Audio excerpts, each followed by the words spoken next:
Laging linya mo. Hindi ako basta matatalo ng ganito. Ako yata si Kim Dokpal, ang number 2 ng Chilsugang!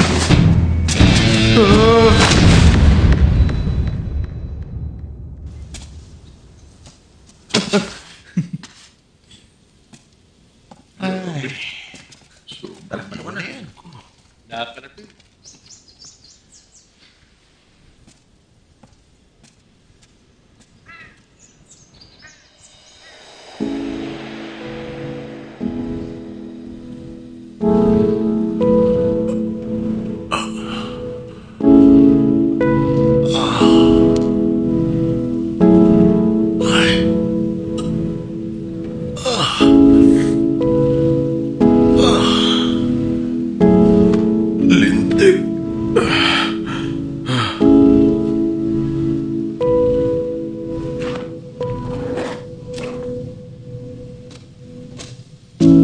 Oh, uy, babalik ka na.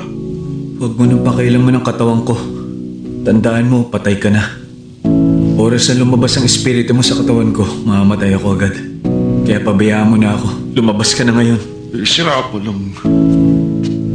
Ikaw iligtas kong buhay mo tapos yan ang sasabihin mo sa akin. Malas mo, hindi ko rin alam kung paano lalabas. Dito muna ako hanggang malaman ko kung paano.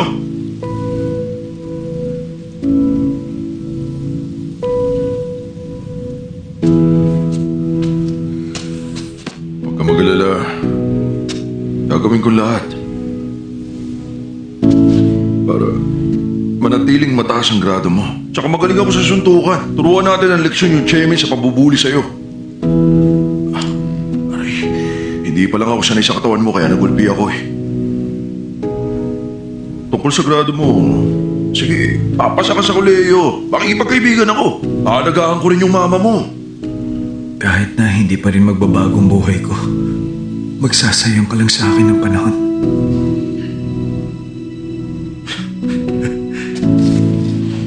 Magabang ka lang. Pagbuo ng Yihon Dokpal Tandem. Naku, pang malakasan yun. Bumalik ka na pagkatapos ko. Mabuhay ka lang.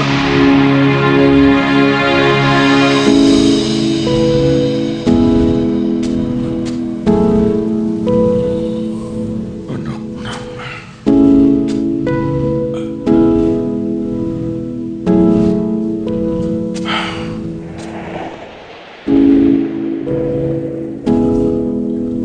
Panaginip ba yun?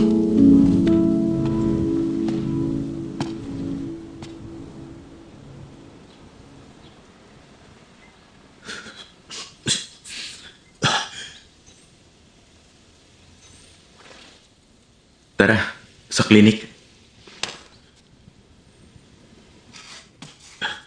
Hindi ko kailangan pumunta ng infirmary. Klinik na ang tawag doon, hindi infirmary. Halika na. May dugo ka. Lintik na. Pag bumalik ka ng ganyan ng itsura, iiwasan ka ng mga kaklase natin.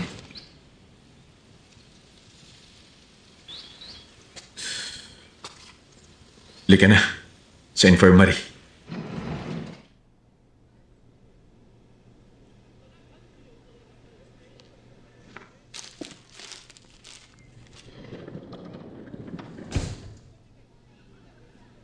Wala yung school nurse Baka lumabas. Ako na bahala sa'yo.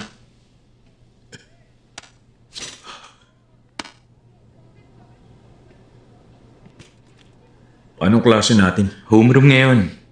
Na-assign ng upuan, may class president na. Kanya-kanyang aral na raw. Uy, wala kang laban doon. Ba't pinatulan mo ang Hong Chemi na yun? Alam ko bang mabagal tong katawan na to?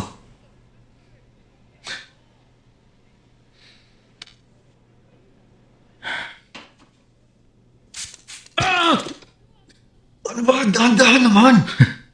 Tapang mo, ayaw mo pong magpagamot. Lintik, nakakahiya. Diba? Nabugbog ako ng mga paslit, infirmary agad ang bagsak ko. Itong sugat na to, galos lang to sa military. Kahit nga matuklapan ka ng laman, kita buto, pamahid lang ang katapat eh. Malalaman mo yan pag nandun ka na. Hindi ka pa nagmilitary Paano mo nalamang exempted ako sa military? Walang may alam na solo kong anak sa 3 henerasyon ng pamilya. Nag-iisang anak ka lang? Biro lang yun. Yan. Ngumiti ka rin. Ha? Kasi, ba't nagkunwari ka na hindi mo ako kilala sa bookstore? Ako di kita nakilala agad. Nagpagupit ka. Umiksi ang bangs mo. Ang laki ng pinagbago mo. Ngayon ka lang ngumiti. Sa tagal nating magkasama. Ako ang best friend mo, di ba? Choy, Sekyong. Gusto kong maging kaibigan si Sekyong. Pero imposible namang mangyari yun. Yung lalaki nakita ko sa bookstore, yung Sekyong sa diary niya. Naging matalik sila magkaibigan ni Sekyong mula nung nagsulat siya sa diary niya. Lokong Song Yi-hun yun na. Dapat sinusulat niya yung mahalagang nangyari. Kasi nawalan ako ng alaala. Ano? Naaksidente ako. Nabagok yung ulo ko.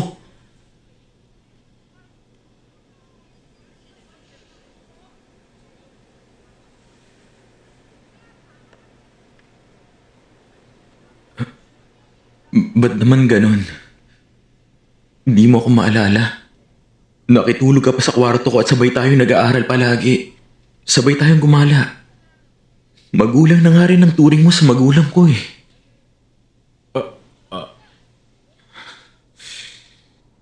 Kung ganon, hindi pala kaibigan ang turing mo sa akin.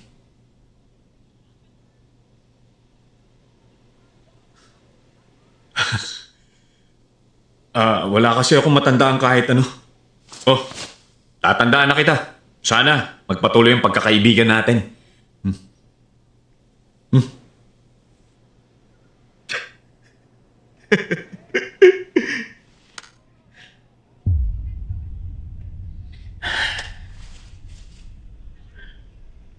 Hindi tayo naging magkaibigan. Ang totoo, gusto mo akong i-blackmail.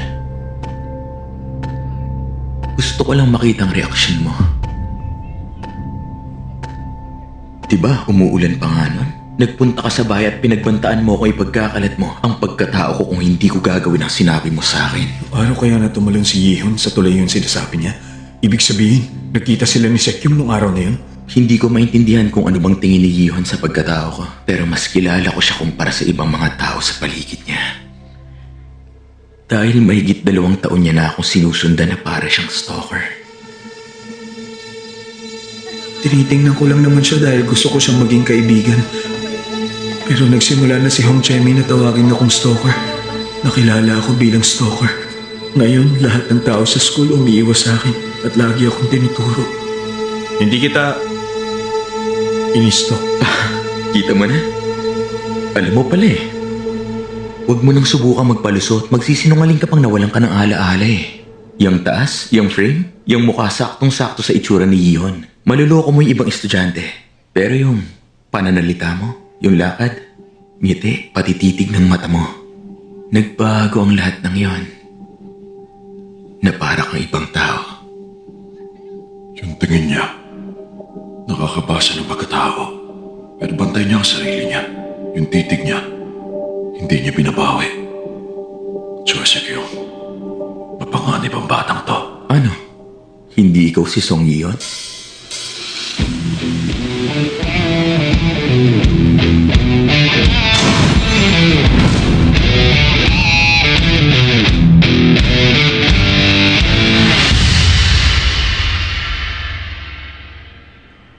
Sino pala ako sa palagay mo kung hindi ako si Song Yi-hun? Baka kamag-anak ka niya o kakambal. O kamukha ka lang talaga niya na parang isang doppelganger. Doppelgangerin mong mukha mo. Hindi mo nasabing komedyante ka pala. Nagbabagong tao pag may matinding pinagdaanan. Walang nagbabago kahit gaano katindi ang Sabi pinagdaanan ng niya. nagbabagong tao. Hintayin mong umabot ka sa edad ko. Akala ko magkasing edad tayo.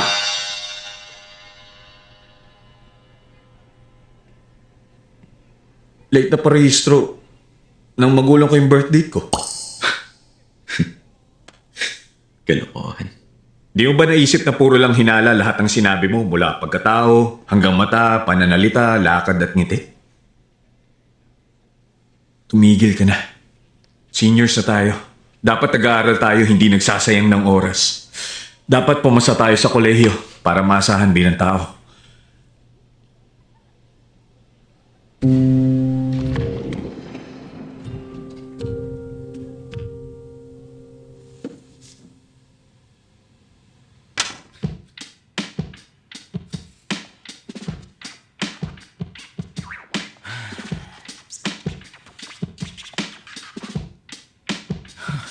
Tingin mo nagpa-tutor si Gio nung bakasyon? Parang naging mabulaklak magsalita eh. Hoy, pansin mo. Tinadya ka kanihon para makawala sa'yo. Oo, tinadyakan. Hindi ah. Nadulas lang ako. Oo nga, pwede namang mangyari yun. Wala naman yun eh. Alam mo, pagising nun, alam niya nang gagawin niya.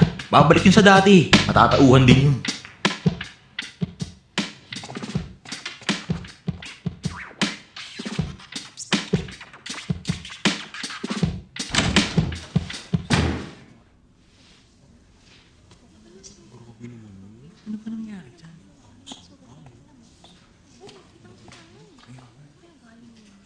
Doon ka sa bakante nakaupo.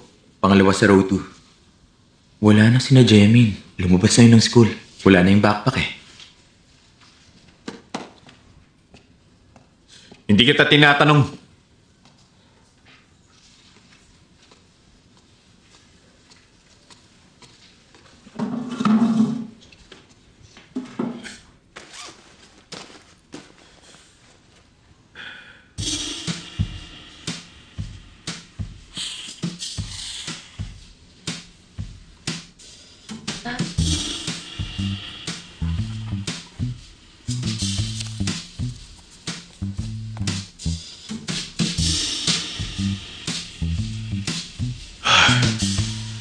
Ubus na ulit. Punta ako mamaya sa stationery store. Ako rin. 2 days na lang tong 100-day planner ko. Sama ka? Oh. Seatmate, yan bang maayos at mga bagong gamit na bibili sa supply store? Oo. Baka ang ibig mo sabihin sa stationery store. Doon namin nabili. Yun. Pwede ba ako sumama sa tindahan ng supplies mamaya?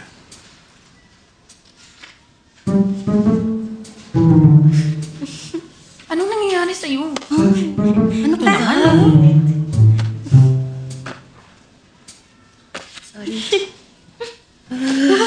Ang dapat kasi baka nagkakahit. ganun. Tingnan niyo. Ano daw? Ewan. Sa kotse mo? Tawag tayo. Talaga? Sakay tayo. Dali na. Ano ba? Hello. Uy! Ganda. Classmates, kain na muna tayo. Anong paborito niyong restaurant? Gutom na ako. Ano nga rin natin? Hirap pumili. Gusto niyong ako nang umorder? Oo.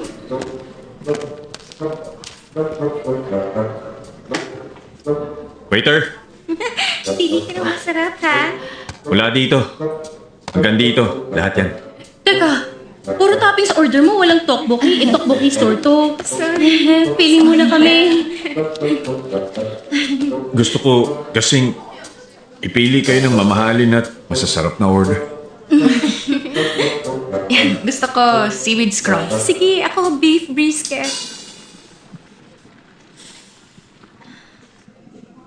Abot mo nga. Lalagyan ba natin ng chili? Baka maanghang na to. Ang nga gusto ko eh. Kumakain ka ng maanghang? Minsan hindi. Ba? Hindi na ako sanay. Talaga?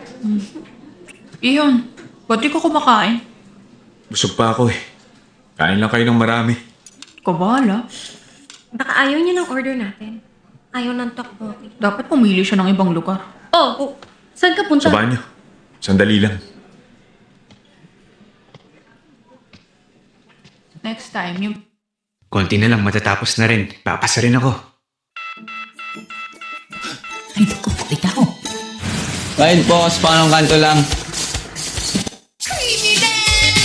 Yung deep fried squid naman orderin natin. Sige. Natikman mo na yun? Oo, sarap nun. Hindi mo ko sinama. Grabe ka.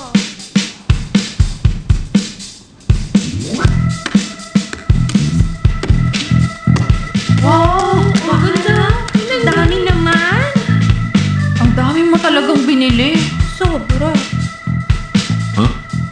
Bakit ang daming pen?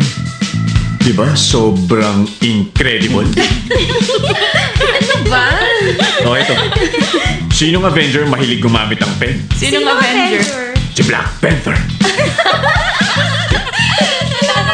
Pumili mo yun! Takutan tayo! Napuno mo na agad yung planner mo? Ba't wala yung gusto mong course at university? Yun. Kasi hindi ko pa alam eh. Sabi magagalit si teacher pag wala tayong goals. Walang pangarap yun. Ganun ba? Kailangan palang gawin agad. Ba't di mo sinulat yung AS time? AS time? Oo. Susulat ko. Ano nga ulit yung meaning ng AS time? Oy! Mr. President! Nang junior year pa yon, huwag mo na akong tawagin yan. Hindi na ako president ngayon. Pero naging class president ka namin. Pwede yun, bagay naman sa'yo eh. Ano ba? So ano? Anong ibig sabihin ng AS time? Wala kang balak tigilan ako.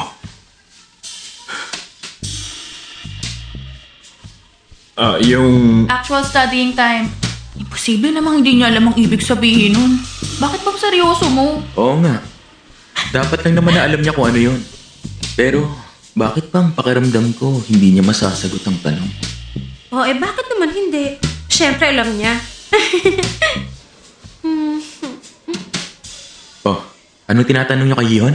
Tinitingnan lang namin yung binili niya sa stationery store. Kasama namin siya kahapon. Aba, hindi ko akalain kaya palang makisalamuhan ni Yihon sa tao. Nilibre niya pa kami ng dinner. Tapos na saktong, sasakay na kami ng taxi. Hindi dapat nagtataksi yung mga babae pag gabi na. Hindi.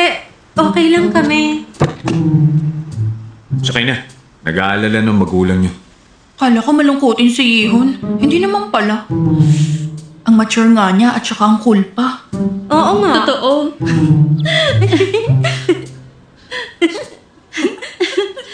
Ganda naman ito. Dami pang kulay. Mas malambot to kaysa sa iba.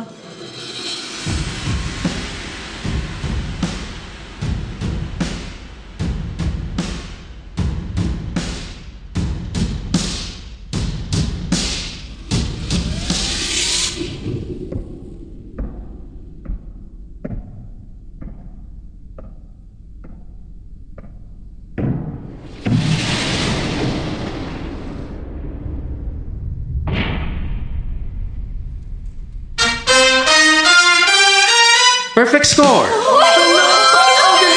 Wow! Saan niyo yun? Laki ng pinagbago mo mula nung unang araw mo sa school Ano nangyari? Nag-special training ka ba ng bakasyon? Buti naman nagpagupit ka na. Kita ng mukha mo. Siyempre po, umuusay ang estudyante. Pag mahusay din ang teacher na gabay nila. Kaya maraming salamat sa kahangahangan yung pagtuturo sa amin. Kahanga.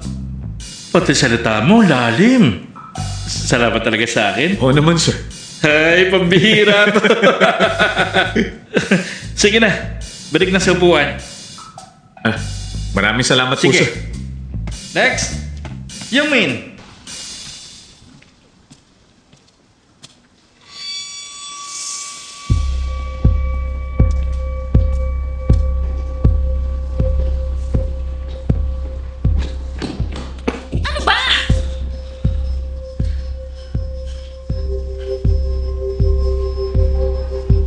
Bitaw nga! Gosh! Sakit. Ano bang ginagawa mo dito? May naayos na papel. Papadala kita sa abroad o sa boarding school. Yun lang naman. Ano to? Sinasabi mo ba sa akin na ikaw ang may hawak ng buhay ko? Alam mo naman yun. Napag-uusapan na rin naman. Bakit ba ang laki ng gastos mo? Bakit? Pinapatanong ng chairman? Aba, ang kuripot naman pala niya. Ano? Hindi ba? Nagpapakasaya siya sa batang kapit na tinatago niya. Tapos nag-aalala siya sa barya lang. Dati lagi kang nanghihingi ng pasensya sa akin. Ngayon hindi mo na kayang gawin? Lumalaban ka na sa akin, ganon? Ha? Baka hindi mo kayanin yun. Pag talagang nilabanan kita. Ang lakas ng loob mo eh! Ako nagpalaki sa'yo ah!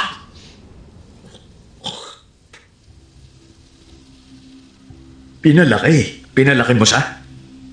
Naghihingalo na daw ang asawa ng chairman. Natatakot ka siguro na baka biglang kunin ng mama ko ang pwesto ng legal wife. Tuloy mo kung gusto mong makipag-agawan ng pwesto. Sasabayan kita. Lulugar na ako bilang anak ng chairman. O paano? Paggawa na ako ng paternity test tapos tuloy ko ng press con? Makinig ka. Ako ang magdedesisyon kung saan ko gusto. Hindi ikaw.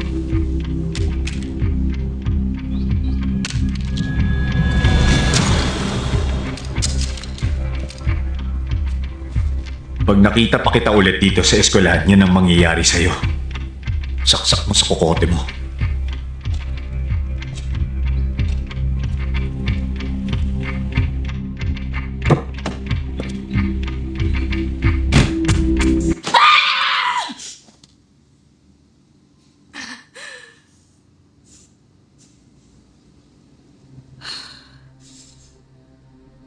Hindi ko siya pwede basta hayaan.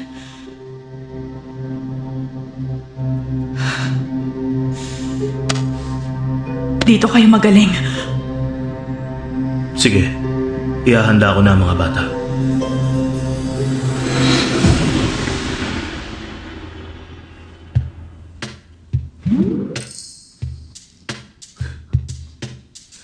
Bakit naman dyan ka pa uupo sa tabi ko? Ang sabi ng teacher, tabi daw tayo dahil konti lang ang estudyante. O bakit? May problema ka ba ron? Teacher? Mhm.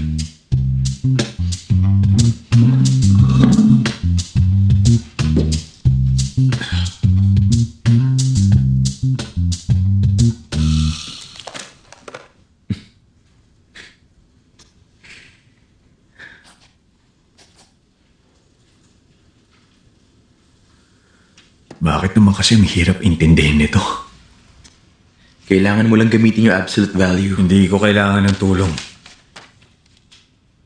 Di mo ba ako narinig, ha? If alpha and beta represent the x-coordinates, where points A and B intersect the x-axis respectively, yung distance ng dalawang points on the line can be determined pag sinubtract ang smaller value sa larger one. Alpha plus B is 6. Alpha beta is k minus 3. Kaya ang tunay na value ng k is 10 at hindi 8. Kuha mo?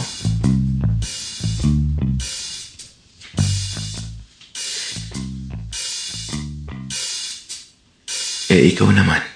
Ano pa yung tunay mong pangalan? Tuso talaga. Kaya pala matindang evening self-study. Song Yihon.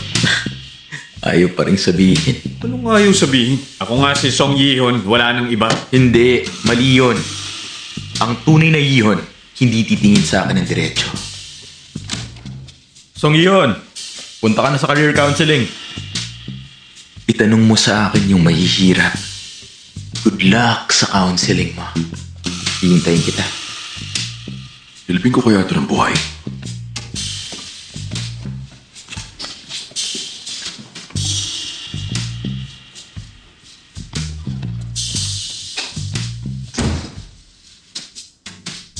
Wala namang may ibang pakialam kung paano umarte si Iyon Pero bakit ang kulit nitong si Sekyong? Gusto mo akong i-blackmail. Nagpunta ka sa bahay at pinagbantaan akong ipagkakalat mo ang pagkatao ko kung hindi ko gagawin ang sinabi mo sa akin. hindi ko matanong sa kanya kung ano yung nangyari. Nakikinig ka ba? Yes, ma'am. Nakikinig ako. Tuloy niyo lang po.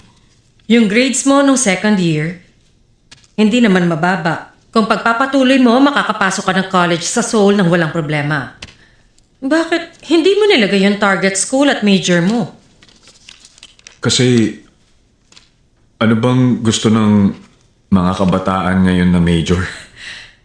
Hindi pwedeng basta gayahin mo lang sila. Dapat may sarili kang goal. Yung tutulak sa'yo mag-aral ng husto at magbibigay ng sense of accomplishment.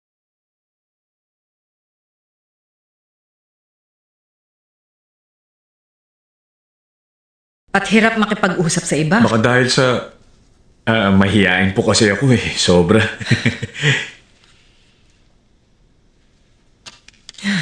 Tingin ko hindi dapat ganito yung sinulat nila. Okay. Sige na. Good luck sa paparating na mock exams nyo. Siguruhin mo na pag-iisipan mo mabuti ang college at major mo. Doon nakasalalay ang future mo eh.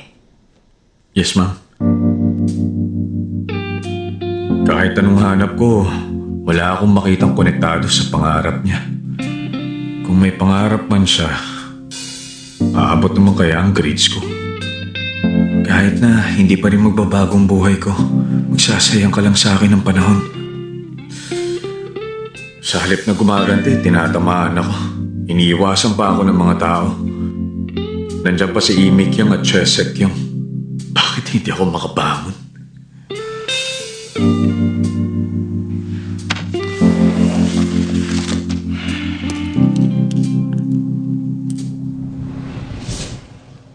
How many natural numbers? Tanong mo sa akin yung mahihirap. Good luck sa counseling mo. Hihintayin kita.